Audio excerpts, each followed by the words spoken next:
ध्यान दिया गया किसानों के लिए। मोदी जी की नीतियां, मोदी जी की नीयत और नेतृत्व इस देश के लिए मंगलकारी है। विकसित भारत का जो उनका सपना है उसको साकार करने के लिए जो भी उनको प्रोविजंस करने थे बजट में उन्होंने किए हैं और मैं आश्वस्त हूं।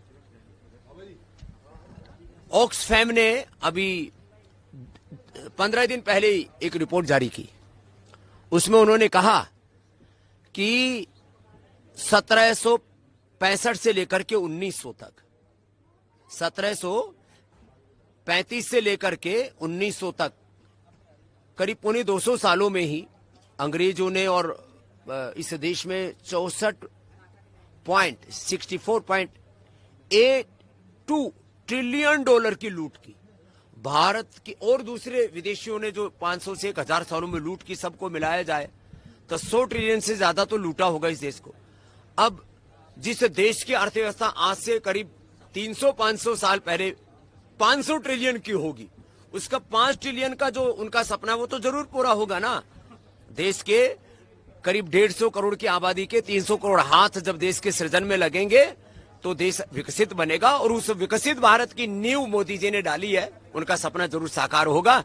वो संकल्प से सिद्धि के साधक है और जिस शिखर तक भारत को ले जाना चाहते हैं वो परम वैभवशाली भारत अवश्य बनेगा।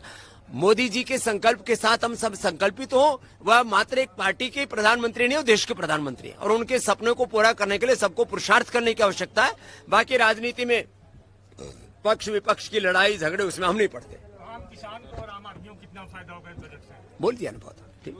ये कुंभ को लेके राजनीति हो रही, शुरू से राजनीति हो रही, हादसा हुआ और हमारे देश के प्रधानमंत्री नरेंद्र मोदी जी, गृह मंत्री अमित शाह जी और देश के सबसे लोकप्रिय उत्तर प्रदेश के यशस्वी मुख्यमंत्री आदित्यनाथ जी, ये सनातन के गौरव हैं।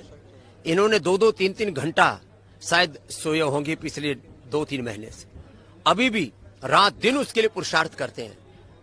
एक भी किसी भी प्रकार का हादसा दुर्घटना नहीं होनी चाहिए थी, जो हुआ उसके लिए अंतर मन से वेदना है, संवेदना है, जांच भी चल रही है।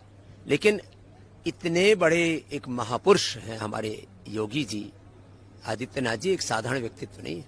उन्होंने अपने राजधर्म और राष्ट्रधर्म को प्रामाणिकता से निभाया है और अब इसमें भूल चूक हुई है, लेकिन उन्होंने कोई ऐसे जानबूझ के तो ऐसा नहीं किया ना, और जो उसके लिए जिम्मेदार होंगे उस पर कार्रवाई भी वो करेंगे पूरी। तो मैं बस इतना ही कहूंगा, कम से कम साधु संत महात्माओं जी को योगी जी के ऊपर कोई ओछी टिप्पणी नहीं करनी चाहिए। बाकी नेता कुछ भी बोलते रहे, कुछ भी बयानबाजी करते रहे, उससे कोई फर्क नहीं पड़ता।